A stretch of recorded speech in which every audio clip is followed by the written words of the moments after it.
Hi hello ನಮಸ್ತೆ. ನೇತ್ರಾಶ ಭಾನುವಾರದ evergreen ಕಥಾಂಧರಕ್ಕೆ ಹೃದಯಪೂರ್ವಕವಾಗಿರ್ತಕ್ಕಂಥ ಸ್ವಾಗತ. ಈ ಭಾನುವಾರದ ಕಥಾಂಧರದ ಕಥಾವಸ್ತು ಒಳ್ಳೆಯ ಕೆಲಸಕ್ಕೆ ಒಳ್ಳೆಯ ಫಲ ಎಂಬತಕ್ಕಂಥ ಒಂದು ಸುಂದರವಾಗಿರ್ತಕ್ಕಂಥ ಅದ್ಭುತವಾಗಿರ್ತಕ್ಕಂಥ ಕತೆ. ಒಂದು ಊರಿನಲ್ಲಿ ಒಬ್ಬ ಮಹಿಳೆ ಇದ್ದಳು. ಅವಳಿಗೊಬ್ಬ ಮಗ ಇದ್ದನು. ಅವನು ಕೆಲಸ ಹುಡುಕಿಕೊಂಡು ಮನೆ ಬಿಟ್ಟು ಹೋದವನು 2 ತಿಂಗಳಾದರೂ ಬಂದಿರಲಿಲ್ಲ. ಆ ಚಿಂತೆಯಲ್ಲಿಯೇ ಇದ್ದ ಆಕೆ ಅವಳ ಊಟಕ್ಕಾಗಿ ಮಾಡುತ್ತಿದ್ದ ರೊಟ್ಟಿಯಲ್ಲಿ ಒಂದು ರೊಟ್ಟಿಯನ್ನು ನಿತ್ಯವೂ ಮನೆಯ ಕಿಟಕಿ ಹೊರಗೆ ಇಡುತ್ತಿದ್ದಳು. ಅವಳ ಉದ್ದೇಶ ಯಾರಾದರೂ ಅತಿಥಿಗಳು ಅದನ್ನು ತಿಂದು ತನ್ನ ಮಗನಿಗೆ ಹಾರೈಸಲಿ ಎಂಬುದಾಗಿತ್ತು. ಅವಳ ಆಸೆಯಂತೆ ಪ್ರತಿದಿನ ಒಬ್ಬ ಸಾಧು ಆ ರೊಟ್ಟಿಯನ್ನು ತೆಗೆದುಕೊಂಡು ಹೋಗುತ್ತಿದ್ದರು. ಹೋಗುವ ಮುನ್ನ ಒಂದು ಮಾತು ಹೇಳುತ್ತಿದ್ದರು: ನೀನು ಮಾಡಿದ ಕೆಟ್ಟ ಕೆಲಸ ನಿನ್ನ ಜೊತೆಗೆ ಇರುತ್ತೆ, ಹಾಗೆ ನೀನು ಮಾಡಿದ ಒಳ್ಳೆಯ ಕೆಲಸ ನಿನ್ನ ಬಳಿ ಬರುತ್ತೆ ಎಂದು. ಏನೋ ಒಂದೆರಡು ದಿನ ಎಂದುಕೊಂಡರೆ ಆ ಸಾಧು ಅದೇ ಮಾತನ್ನು ನಿತ್ಯವೂ ಹೇಳಿ ರೊಟ್ಟಿ ತೆಗೆದುಕೊಂಡು ಹೋಗುತ್ತಿದ್ದರು. ಅವರ ವರ್ತನೆ ಇವಳಿಗೆ ಇಷ್ಟವಾಗಲಿಲ್ಲ. ನಾನು ಒಳ್ಳೆಯ ಉದ್ದೇಶದಿಂದ ರೊಟ್ಟಿ ಇಡುತ್ತಿದ್ದೇನೆ, ಆದರೂ ನನ್ನ ಮಗ ಮನೆಗೆ ಮರಳಿ ಬರಲಿಲ್ಲ. ಈ ಸಾಧು ಒಳ್ಳೆ ಮಾತನ್ನಂತೂ ಹೇಳುವುದು ಬೇಡ, ಹೀಗೆ ಅಬದ್ಧ ವಾಕ್ಯ ನುಡಿಯುತ್ತಾನೆ. ನಾನೇನು ಕೆಟ್ಟ ಕೆಲಸ ಮಾಡಿದ್ದೇನೆ? ಒಳ್ಳೆಯ ಉದ್ದೇಶದಿಂದ ರೊಟ್ಟಿ ಮಾಡಿ ಇಡುತ್ತಿದ್ದೇನೆ, ಆದರೂ ಹೀಗೇಕೆ ಎಂದು ನೊಂದುಕೊಂಡಳು. ಅಲ್ಲದೆ ಇತ್ತೀಚೆಗೆ ಸಾಧು ಮೇಲೆ ಅವಳಿಗೆ ಅನುಮಾನ ಬರುತ್ತಿದೆ.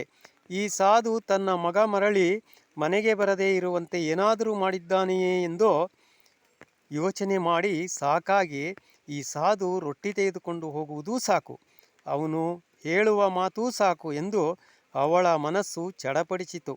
ಆ ದಿನ ಮಾಡಿದ ರೊಟ್ಟಿಯಲ್ಲಿ ಇಲಿಗೆ ಹಾಕುವ ಪಾಷಾಣ ಬೆರೆಸಿ ಕಿಟಕಿಯ ಬಳಿ ಇಟ್ಟಳು. ರೊಟ್ಟಿಯನ್ನು ತಿಂದು ಸಾಧು ಸಾಯಲಿ ಎಂದು ಅವಳ ಮನಸ್ಸಿನಲ್ಲಿ ಇತ್ತು. ವಿಷ ಹಾಕಿದ ರೊಟ್ಟಿಯನ್ನು ಇಡುವುದೇನೋ ಇಟ್ಟಳು, ಆದರೆ ಮನಸ್ಸು ತಪ್ಪು ಮಾಡುತ್ತಿರುವೆ ನೀನು ಎಂದು ಹೇಳುತ್ತಿತ್ತು. ಅವಳ ಮೈ ಬೆವರುತ್ತಿತ್ತು. ತಾನೇನು ಮಾಡುತ್ತಿದ್ದೇನೆ? ಸಾಧುಗಳು ಸರ್ವಾಂಗ ಪರಿತ್ಯಾಗಿಗಳು, ಜಗತ್ತಿಗೆ ಒಳ್ಳೆಯದನ್ನು ಮಾಡಲು ಹೊರಟಿದ್ದಾರೆ, ಅಂಥವರಿಗೆ ವಿಷ ಕೊಡುತ್ತಿದ್ದೇನೆಯೇ?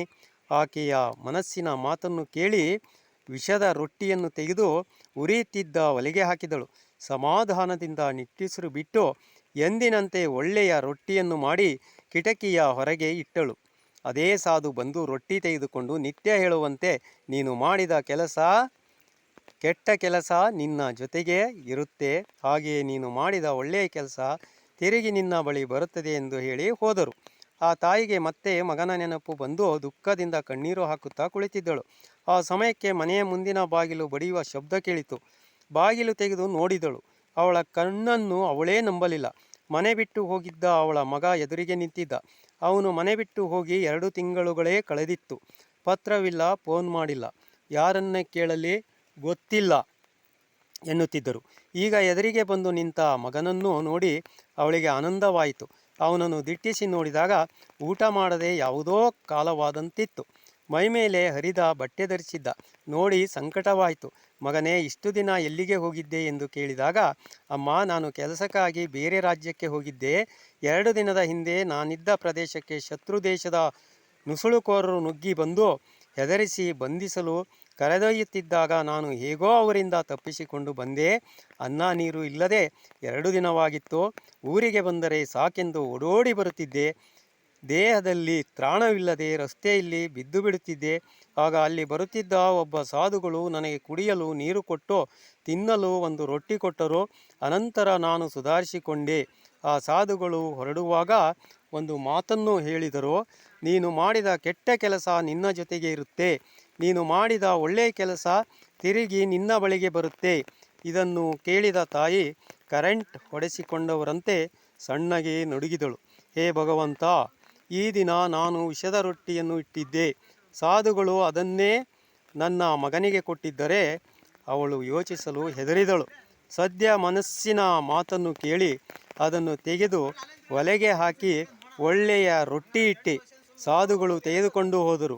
ಅದೇ ರೊಟ್ಟಿ ನನ್ನ ಮಗನಿಗೆ ಶಕ್ತಿ ಕೊಟ್ಟಿತು, ನನಗೆ ಒಳ್ಳೆಯ ಫಲ ಸಿಕ್ಕಿತು. ನಿತ್ಯ ಹೇಳುತ್ತಿದ್ದ ಸಾಧುಗಳ ಮಾತಿನ ಅರ್ಥ ಈಗ ತಿಳಿಯಿತು. ಅವರು ಹೇಳಿದಂತೆ ತಾನು ಮಾಡುತ್ತಿದ್ದ ಒಳ್ಳೆಯ ಕೆಲಸ ತನ್ನ ಬಳಿಗೆ ಬಂದಿತು. ಜೀವನ ಅನ್ನುವುದು ಕೂಡಿ ಕಳೆಯುವ ಲೆಕ್ಕ ಇದ್ದಂತೆ. ಅವಸರದಲ್ಲಿ ಸಣ್ಣ ತಪ್ಪಾದರೂ ಉತ್ತರ ತಪ್ಪೇ ಬರುತ್ತದೆ. ಲೆಕ್ಕ ಮಾಡುವಾಗಲೇ ಸಂಖ್ಯೆಗಳನ್ನು ಗಮನಿಸಿ ಮಾಡಿದರೆ ತಾಳೆ ಹಾಕಿದಂತೆ ಉತ್ತರ ಸರಿಯಾಗಿ ಬರುತ್ತದೆ. ಮಾಡುವ ಕೆಲಸವೂ ಅಷ್ಟೇ. ಭವಿಷ್ಯತ್ತನ್ನು ಕುರಿತು ಲೆಕ್ಕ ಹಾಕಿ ಮಾಡಿದರೆ ಅದು ಉತ್ತರ ಸರಿಯಾಗಿಯೇ ಬರುತ್ತದೆ. ಶ್ರಮಪಟ್ಟು ಓದದೆ ಮಾರ್ಕ್ಸ್ ಬರಬೇಕೋ, ಕಷ್ಟಪಟ್ಟು ದುಡಿಯದೆ ಶ್ರೀಮಂತನಾಗಬೇಕೋ, ಮನೆ ಕಟ್ಟುವುದು ಮದುವೆ ಮಾಡುವುದು ಬೇಗನೆ ಮುಗಿಯಲಿ ಹೀಗೆಂದುಕೊಂಡು ಅವಸರದಲ್ಲಿ ಎಡವಟ್ಟು ಮಾಡಿದರೆ ಮುಂದಿನ ದಿನಗಳಲ್ಲಿ ಏನೇ ಮಾಡಿದರೂ ಸರಿ ಹೋಗಲು ಬಹಳ ಸಮಯ ಬೇಕಾಗುತ್ತದೆ. ಒಳ್ಳೆಯದನ್ನು ಚಿಂತಿಸಿ ಒಳ್ಳೆಯದನ್ನು ಮಾಡಿದರೆ ಒಳ್ಳೆಯ ಪ್ರತಿಫಲ ದೊರೆಯುತ್ತದೆ ಎಂಬತಕ್ಕಂಥದ್ದು ಈ ಕಥಾಂಧರದ ಕಥಾವಸ್ತು ಅಂತ ಹೇಳ್ತಾ, ಕಥೆಯನ್ನು ಕೇಳಿರ್ತಕ್ಕಂಥ ತಮ್ಮೆಲ್ಲರಿಗೂ ಕೂಡ ಹೃದಯಪೂರ್ವಕವಾಗಿರ್ತಕ್ಕಂಥ ಧನ್ಯವಾದಗಳು. ಮುಂದಿನ ಭಾನುವಾರ ಮತ್ತೊಂದು ಕಥೆಯೊಂದಿಗೆ ಆಗಮಿಸುತ್ತೇನೆ. ಅಲ್ಲಿಯವರೆಗೆ ಜೈ ಹಿಂದ್, ಜೈ ಕರ್ನಾಟಕ ಮಾತೆ, ಜೈ ಗುರುದೇವ್.